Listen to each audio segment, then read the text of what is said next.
ओम गंग गणपतये नमो नमः। संक्षिप्त शिव पुराण वायु संहिता उत्तरखंड अध्याय 8 शिव ज्ञान। शिव की उपासना से देवताओं को उसको दर्शन, सूर्यदेव में शिव की पूजा करके अर्घ्य दान की विधि तथा व्यास अवतारों का वर्णन। श्री कृष्ण बोले, भगवान अब मैं उस शिव ज्ञान को सुनना चाहता हूँ जो वेदों का सार तत्व है तथा जिस भगवान शिव ने अपने शरणागत भक्तों की मुक्ति के लिए कहा है। प्रभु, शिव की पूजा कैसे की जाती है, पूजा आदि में किसका अधिकार है तथा ज्ञान योग आदि कैसे सिद्ध होते हैं। उत्तम व्रत का पालन करने वाले मुनीश्वर ये सब बातें विस्तार पूर्वक बताइए। उपमन्यु ने कहा, भगवान शिव ने जिस वेदोक्त ज्ञान को संक्षिप्त करके कहा है वही शिव ज्ञान है। वह निंदा स्तुति आदि से रहित तथा श्रवण मात्र से ही अपने प्रति विश्वास उत्पन्न करने वाला है। यह दिव्य ज्ञान गुरु की कृपा से प्राप्त होता है और अनायास ही मोक्ष देने वाला है। मैं इसे संक्षेप में ही बताऊंगा क्योंकि उसका विस्तार पूर्वक वर्णन कोई कर ही नहीं सकता है। पूर्व काल में महेश्वर शिव सृष्टि की इच्छा करके सत्कार कार्यों में नियुक्त होकर स्वयं ही अव्यक्त से व्यक्त रूप में प्रकट हुए। उसी समय ज्ञान स्वरूप भगवान विश्वनाथ ने देवता में सबसे प्रथम देवता वेदपति ब्रह्मा जी को उत्पन्न किया। ब्रह्मा जी ने उत्पन्न होकर तथा अपने पिता महादेव को देखा तथा ब्रह्मा जी के जनक महादेव जी ने भी उत्पन्न हुए ब्रह्मा को और स्नेहपूर्वक दृष्टि से देखा तथा उन्हें सृष्टि रचने की आज्ञा दी। रुद्रदेव की कृपा दृष्टि से देखे जाने पर सृष्टि के सामर्थ्य से युक्त हो उन ब्रह्मदेव ने समस्त संसार की रचना की और पृथक पृथक वर्णों तथा आश्रमों की व्यवस्था की। उन्होंने यज्ञ के लिए सोम की सृष्टि की। सोम से धूलोक का प्रादुर्भाव हुआ। फिर पृथ्वी, अग्नि, सूर्य, यज्ञ में विष्णु और सचिपति इंद्र प्रकट हुए। वे सब तथा अन्य देवता रुद्राध्याय पढ़कर रुद्रदेव की स्तुति करने लगे। तब भगवान महेश्वर अपनी लीला प्रकट करने के लिए उन सबको ज्ञान हरकर प्रसन्न मुख से उन देवताओं के आगे खड़े हो गए। तब देवताओं ने मोहित होकर उनसे पूछा, आप कौन हैं? भगवान रुद्र बोले, श्रेष्ठ देवताओं, सबसे पहले मैं ही था, इस समय भी स्वतंत्र मैं ही हूँ, सर्वत्र मैं ही हूँ और भविष्य में भी मैं ही रहूँगा। मेरे सिवा दूसरा कोई नहीं है। मैं ही अपने तेज से संपूर्ण जगत को तृप्त करता हूँ। मुझसे अधिक और मेरे समान कोई नहीं है। जो मुझे जानता है वह मुक्त हो जाता है। ऐसा कहकर भगवान रुद्र वहीं अंतर ध्यान हो गए। जब देवताओं ने महेश्वर को नहीं देखा तब वह सामवेद के मंत्रों द्वारा उसकी स्तुति करने लगे। अथर्वशीर्ष में वर्णित पशुपति व्रत को ग्रहण करके उन अमरगणों ने संपूर्ण अंगों में भस्म लगा दिया। यह देख उन पर कृपा करने के लिए पशुपति महादेव अपने गणों और उमा के सहित निकट आए।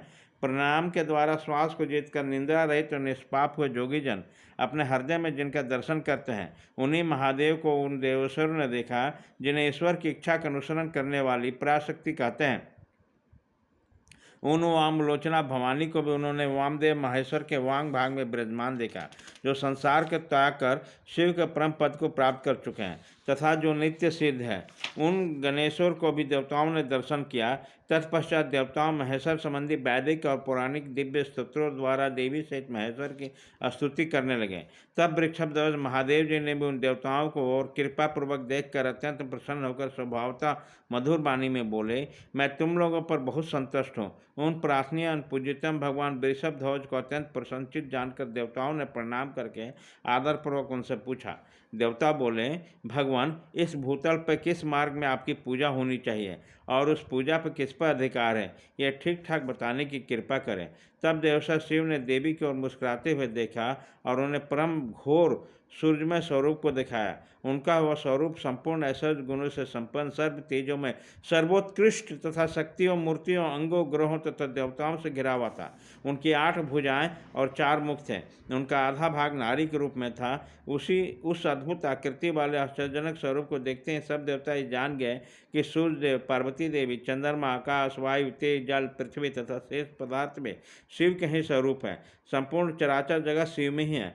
परस्पर ऐसा करने पर उन्होंने भगवान शिव को अर्घ्य दिया, भगवान सूर्य को अर्घ्य दिया और नमस्कार किया। अर्घ्य देते समय वे इस प्रकार बोले, जिनका वर्ण सिंदूर के समान है और मंडल सिंदूर है, मंडल सुंदर है, जो स्वर्ण के समान कांतिमान आभूषणों से विभूषित हैं, जिनके नेत्र कमल के समान हैं, जिनके हाथ में भी कमल है, जो ब्रह्मा, इंद्र और नारायण के भी कारण है, उन भगवान को नमस्कार है। योह का उत्तम रत्नों से युक्त स्वर्ण, कुकुम, कुश और पुष्प से युक्त जल सोने के पात्र में लेकर उन देवेश्वर को अर्घ्य दे और कहे, भगवान आप प्रसन्न हो, आप सबके आदि कारण हैं, आप ही रुद्र, विष्णु, ब्रह्मा और सूर्य रूप हैं। गणों सहित आप शांत शिव को नमस्कार है। जो एकाग्रचित होकर सूर्य मंडल में शिव का पूजन करके प्रातः काल, मध्य काल और सायंकाल में उनके लिए उत्तम अर्घ देता है, प्रणाम करता है, वह इन श्रवण सुखद श्लोकों को पढ़ता है, उसके लिए कुछ भी दुर्लभ नहीं है। यदि वो भक्त है तो अवश्य मुक्त हो जाता है। इसलिए प्रतिदिन शिव रूपी सूर्य का पूजन करना चाहिए। धर्म, अर्थ, काम और मोक्ष के लिए मन, वाणी और क्रिया द्वारा उसकी आराधना करनी चाहिए। तत्पश्चात मंडल में विराजमान महेश्वर देवताओं की ओर देखकर उन्हें संपूर्ण शास्त्रों में श्रेष्ठ शिव शास्त्र देकर वहीं अंतर्ध्यान हो गए। उस शास्त्र में शिव पूजा का अधिकार ब्राह्मण, क्षत्रिय और वैश्यों को दिया गया है। यह जानकर देवेश्वर शिव को प्रणाम करके देवता जैसे आए थे वैसे चले गए। तदंतर दीर्घ काल के पश्चात जब वो शास्त्र लुप्त हो गया, तब भगवान शंकर के अंक में बैठी हुई महेश्वर शिवा ने पतिदेव से उसके विषय में पूछा। तब देवी से प्रेरित होकर चंद्रभूषण महादेव ने वेदों का सार निकालकर संपूर्ण आगमों में श्रेष्ठ शास्त्र का उपदेश दिया। फिर उन परमेश्वर की आज्ञा से मैंने, गुरुदेव अगस्त ने और महर्षि दधीचि ने भी लोक में उस शास्त्र का प्रचार किया। शूलपाणी महादेव स्वयं भी युग में भूतल पर अवतार लेकर अपने आश्रित जनों को मुक्ति के लिए ज्ञान का प्रसार करते हैं।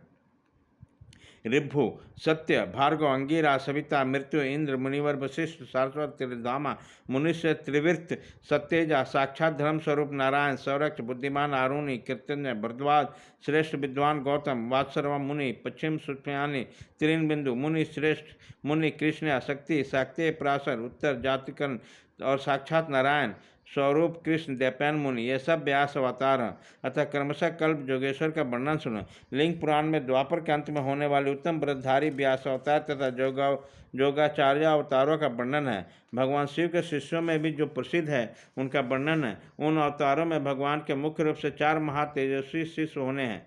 फिर उनके सैकड़ों हजारों शिष्य प्रशिक्षित हो जाते हैं। लोक में उनके उपदेश के अनुसार भगवान शिव की आज्ञा पालन करने के आदि के द्वारा भक्ति में अत्यंत भावित होकर भगवान पुरुष मुक्त हो जाते हैं। अध्याय 8 खत्म।